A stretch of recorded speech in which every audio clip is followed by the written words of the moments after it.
Good morning friends, કેમ છો? બધા મજામાં હશો? આપણે જોઈ રહ્યા છીએ બંધારણની સિરીઝ ગુજરાતીમાં. તો અત્યાર સુધી આપણે જે જૂના લેક્ચર ચલાવી દીધા છે, પહેલાં તમે એને જોજો, પછી એને જોશો તો તમને વધારે ખબર પડશે. ગયા વિડીયોમાં આપણે ચર્ચા કરી કે બંધારણમાં આપણે શું શું જોવાના છીએ. તો એમાં આપણે આ જે આમુખ છે એને પૂરું કરી નાખ્યું છે, એટલે કે એ ડન છે. હવે આપણે જોવાના છીએ અનુસૂચિ. ચલો તો આજના વિડીયોમાં આગળ વધીએ. તો અનુસૂચિની વાત કરીએ તો પહેલાં 8 અનુસૂચિ હતી અને હવે એમાં સુધારા થયા બંધારણમાં અને એડ થતાં અત્યારે 8માંથી હવે 12 અનુસૂચિ થઈ ગઈ છે. તો એક એક અનુસૂચિ આપણે સિક્વન્સમાં જોતું જવું પડે અને એને યાદ રાખવી પડે. તો પહેલી અનુસૂચિ શું છે કે ભારતમાં આટલા રાજ્ય હશે ને આટલા કેન્દ્ર શાસિત પ્રદેશ હશે એની એક યાદી આપેલી છે. તો ભારતમાં 28 રાજ્યો છે હાલમાં અને 8 કેન્દ્ર શાસિત પ્રદેશ છે. બીજી અનુસૂચિ શું કહે છે? આપણે આગળના વિડીયોમાં જોયું કે રાષ્ટ્રપતિ છે, સંસદના સભ્યો છે, સંસદના અધ્યક્ષ છે, રાષ્ટ્રપતિ અને બીજા બધા જ જે લોકો છે એ લોકોનો પગાર માટે અનુસૂચિ 2માં વાત થઈ છે. અનુસૂચિ 3 છે એની અંદર માની લો રાષ્ટ્રપતિ બની ગયા તો બન્યા પછી શું એમ જ કામગીરી ચાલુ કરી દે? ના ભાઈ, પહેલાં શપથ લેવી પડે. આપણે પણ જ્યારે સરકારી નોકરીમાં લાગશું તો આપણે પણ ભાઈ શપથ લેવી પડે.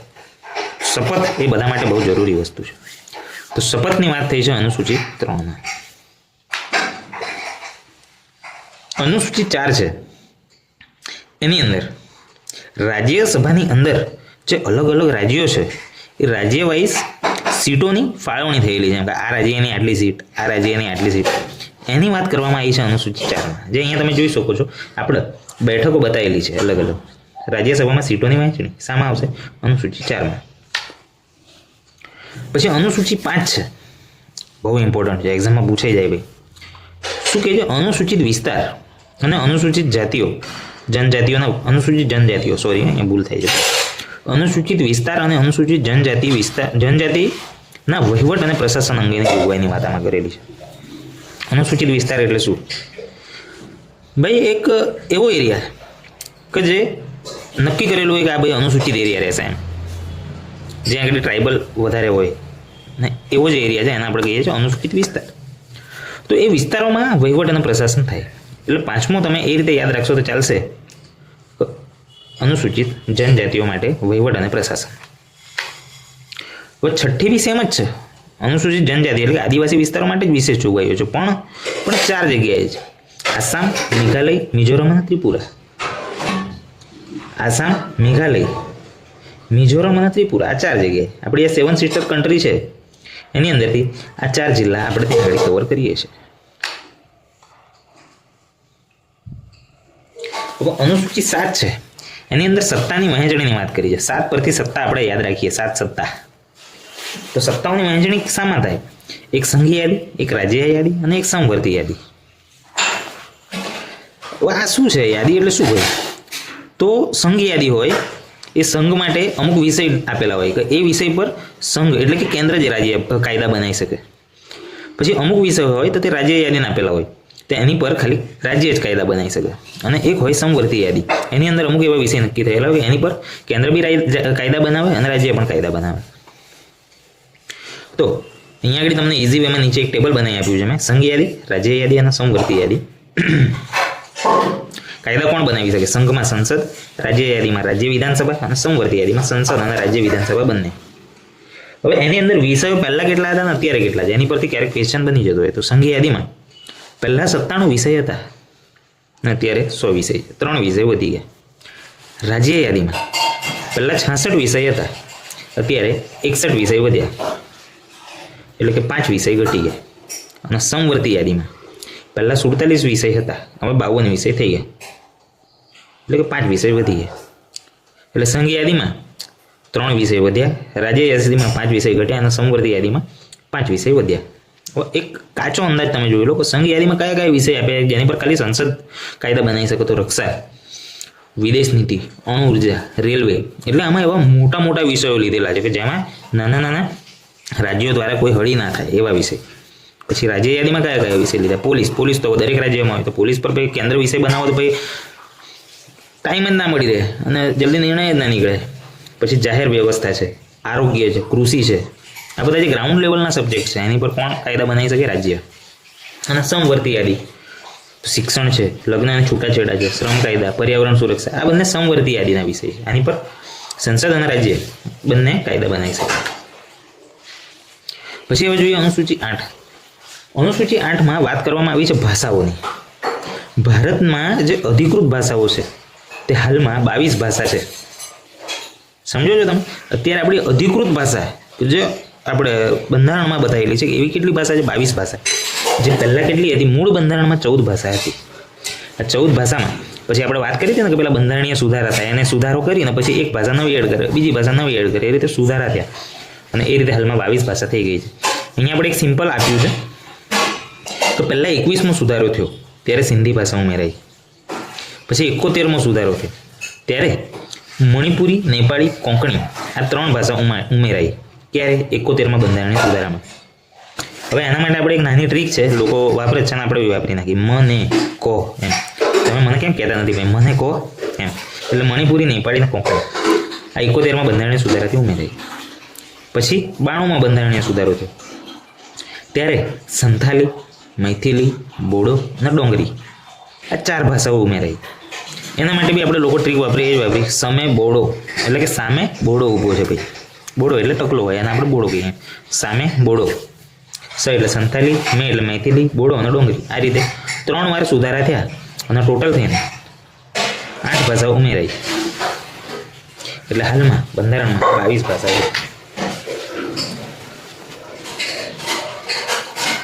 પછી અનુસૂચિ જે 9 છે એ જમીન સુધારા સંબંધિત કાયદાઓ બતાવે છે. બંધારણીય સુધારા થાય ને એમ પહેલો જે બંધારણીય સુધારો હતો ને 1951 એ જમીન સુધારા સંબંધી હતો. હવે આ વસ્તુ શું છે એ તમને સમજાવું. જમીન સુધારા સંબંધી કાયદો એટલે ન્યાયિક સમીક્ષાથી સુરક્ષા. તો આમાં કેવું થયું? માની લો કે આ પેન્સિલ છે એ જમીન જ છે. એક નાનું ઉદાહરણ આપીને સમજાવું. ભારતને આઝાદી મળી ને ત્યારે અંગ્રેજોનું શાસન હતું ત્યારે તો કેવું થયું કે મોટા મોટા જમીનદારો પાસે જ જમીન રહેતી. એટલે જમીન હવે મોટા જમીનદારો પાસે જ રહી ગઈ. જમીન છે એ પેન્સિલ છે એવું માનો. એટલે અહીંયા જે મોટા જમીનદાર તમે અહીંયા જોઈ રહ્યા છો એમની પાસે બહુ બધી જમીન એટલે કે બહુ બધી પેન્સિલ છે.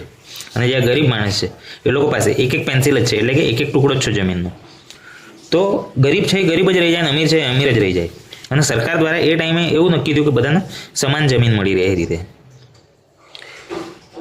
એટલે કે આપણે એક પેન્સિલ છે, આ ભાઈ પાસે 4 પેન્સિલ હતી, એમાંથી એક પેન્સિલ આ ભાઈને આપી દીધી અને એક પેન્સિલ છે આ ભાઈને આપી દીધી. તો બધા પાસે સમાન પેન્સિલ થઈ ગઈ. પણ આમાં અમુક બહુ મોટા મોટા જમીનદાર હોય એ ટાઈમે શું કરે કે કોર્ટમાં જતા રહે.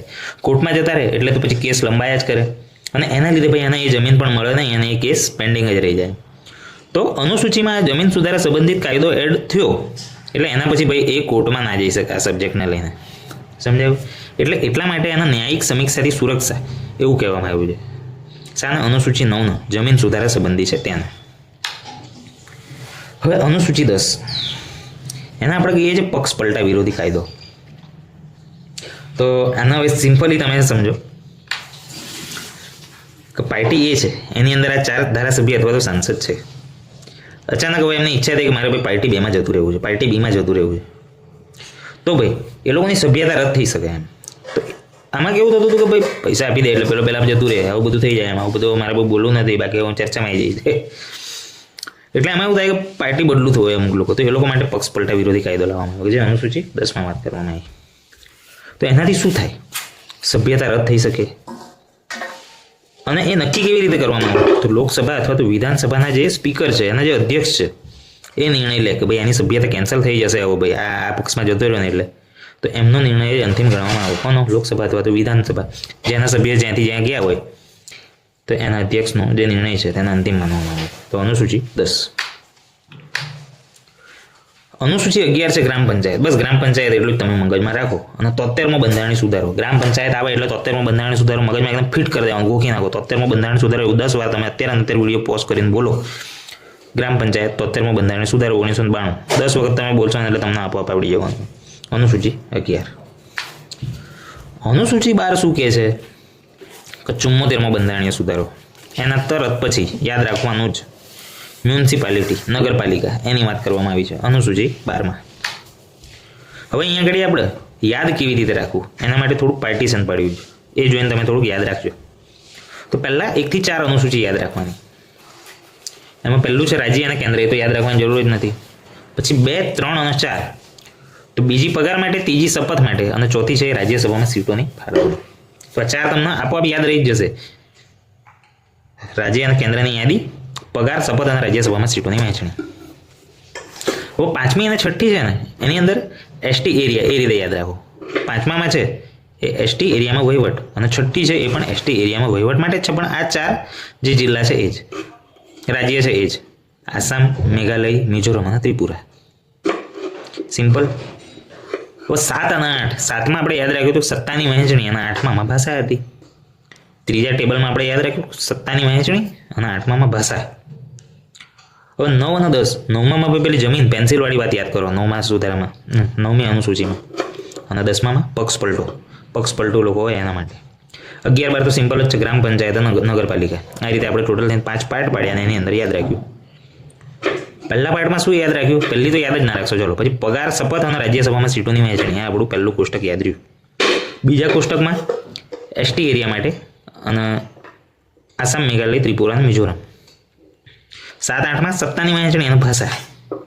9, 10માં જમીન અને પક્ષ પલટો અને 11, 12માં ગ્રામ પંચાયત અને નગરપાલિકા.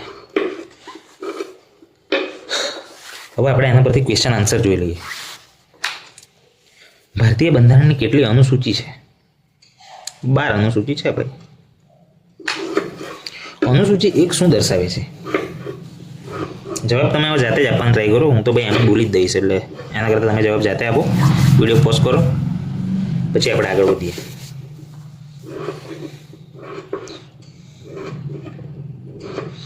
અનુસૂચિ 12 કઈ બાબત માટે છે?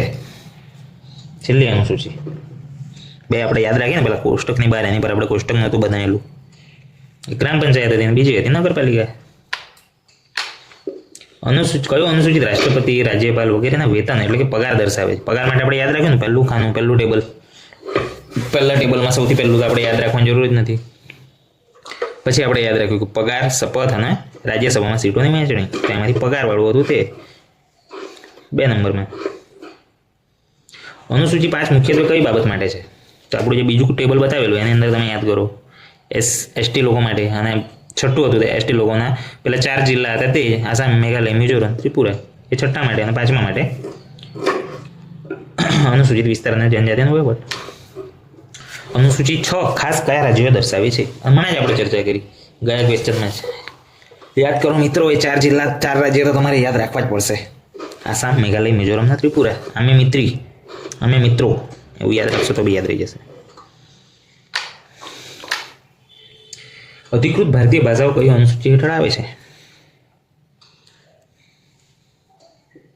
ત્રીજું ટેબલ યાદ કરો ભાઈ. ત્રીજું ટેબલ કયું હતું અધિકૃત ભાષાઓ માટે? જેની અંદર 7 અને 8 2 અનુસૂચિઓ આપણે બતાવી હતી. એક સત્તાની વહેંચણી, પછી ભાષા. 7 અને 8 એટલે 8મી. અનુસૂચિ 9નો મુખ્ય ઉદ્દેશ શું છે? 9, 10 આપણે એક હાથે યાદ રાખીએ છીએ. અનુસૂચિ 9, 10 જમીન અને પક્ષ પલટો. સૌથી પહેલો બંધારણીય સુધારો જમીનનો થયો હતો ભાઈ. જમીન સુધારા કાયદા સુરક્ષિત કર્યું. પછી રાજ્યસભામાં રાજ્યોને મળેલી બેઠકો કઈ અનુસૂચિ હેઠળ આવે છે? પહેલું જ કોષ્ટક યાદ કરો. 4 અનુસૂચિઓ. પહેલું તો આપણે યાદ નથી રાખતા. પછી પગાર, શપથ અને રાજ્યસભામાં સીટોની વહેંચણી. અનુસૂચિ 4 સિમ્પલ. સંસદો અને ન્યાયાધીશો માટે શપથ કઈ અનુસૂચિ હેઠળ છે? શપથ ફરીથી પહેલો ટેબલ યાદ કરો. આ જવા દઉં છું. અનુસૂચિ 2 3. બસ, તો આજના વિડીયોમાં આટલું જ. વિડીયો જો તમને ગમ્યો હોય તો એને લાઈક કરી દેજો. અને બીજા કોઈ સબ્જેક્ટ માટે જો તમને સિરીઝ જોઈતી હોય તો તમે કોમેન્ટમાં જણાવજો, તો આપણે એના પણ લેક્ચર બનાવીશું. બંધારણના અંદાજિત 30ની આસપાસ લેક્ચર થશે. 10 થી 15 મિનિટના લેક્ચર હશે. તમે શાંતિથી એને જોઈ શકશો અને સમજી શકશો. એની તમારે ક્યાંય પણ કોઈ પ્રકારની નોટ્સ બનાવવાની જરૂર નથી ભાઈ. આપણે એની PDF તમને આપી દઈશું, એની પ્રિન્ટ કરાવી લેજો, અથવા તો પછી મોબાઈલમાં વાંચી રાખવાનું. બસ, તો આજના વિડીયોમાં આટલું જ. Thank you.